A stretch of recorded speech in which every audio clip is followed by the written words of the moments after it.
Mae'n adroddiad llawn, ond mae canlyniadau allweddol ac argymhellion y Pwyllgor o sut i wella'r gwasanaethau hynny sy'n helpu lleihau'r risg o strôc ar dudalen flaen yr adroddiad.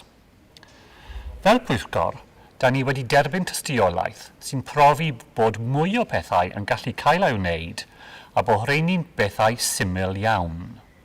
Ond ar hyn o bryd mae angen egluro perchnogaeth ac arweiniaeth ar bob lefel. Mae 4 prif amgynhelliad yn yr adroddiad. Yn fras, dylai Llywodraeth sicrhau darpariaeth o'r un safon ym mhob man yng Nghymru. Ac i wneud hynny, mae'n bwysig egluro cyfrifoldebau grwpiau proffesiynol hynny sy'n gweithio gyda phobl sy'n â risg o gael strôc. Ac o'r cwrs, da ni'n edrych ymlaen at ateb y Llywodraeth i'r adroddiad yma yn y flwyddyn newydd.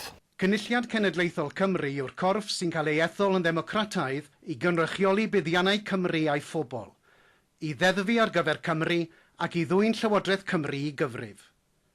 I gael rhagor o wybodaeth ac i ganfod pwy sydd yn eich cynrychioli, ewch i cynulliadcymru.org neu gallwch chi'n dilyn ar Facebook a Twitter.